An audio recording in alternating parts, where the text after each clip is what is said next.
these days, and you'll feel like you're surrounded by advice. Watch a bit of that at home half the time. Anyway, the internet is full of customer testimonials on retailer sites and social media. The list goes on and on.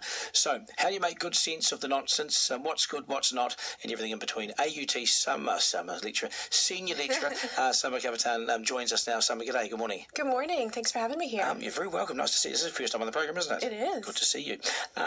Okay, how do we cut out the crap and go right to the good stuff?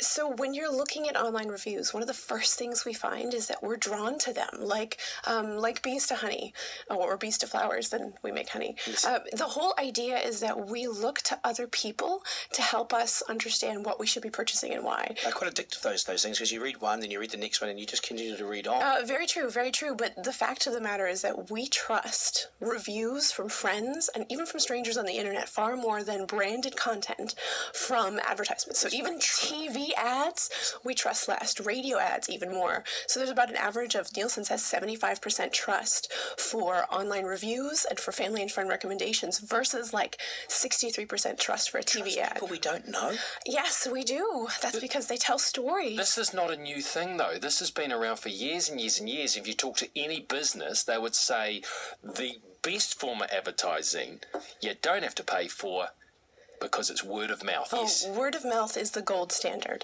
So if we can generate this and if we can rely upon it.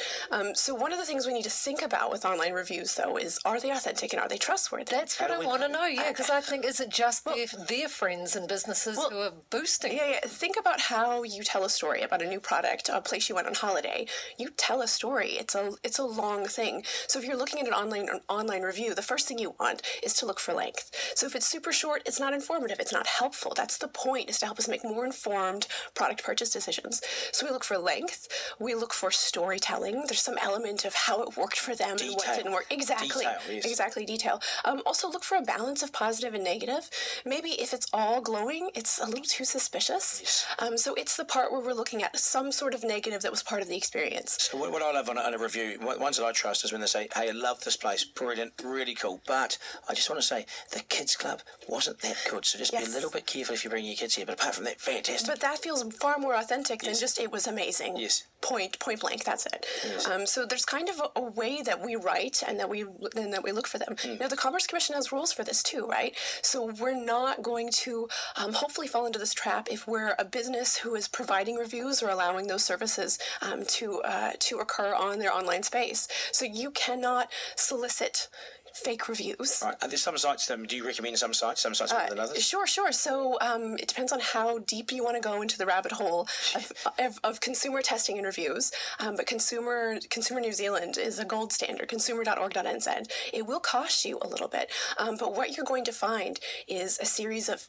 literally international testing of product standards. You're looking for a new barbecue. They're going to test how it grills steak, how it grills veggies, how it grills meat, how it does corn on the cob. Oh, we like that. Yeah. But you do have to pay for it. Yes. You do have to pay for that review and information. It might be really helpful when you're looking for a new heat pump. Is TripAdvisor still good? TripAdvisor is still good. But again, use your authenticity review rules. Are you actually seeing real content? And are they accepting of all? Because I've only ever written one review, and it was for a product because they discontinued it. So I was like, no, I was more like, I'm gutted that this has been discontinued or something.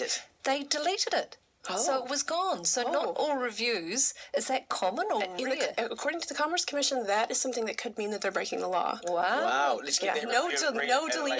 No deleting of reviews. Summer, lovely to meet you. All the very best, and you're welcome back on the program. Thank you. Senior Marketing Lecturer, Summer Kapitan. It is coming up 5 away from 9. We will get that Amanda review and read it at some stage. After the break, we reveal our honorary member today and the final results of our poll. Good morning.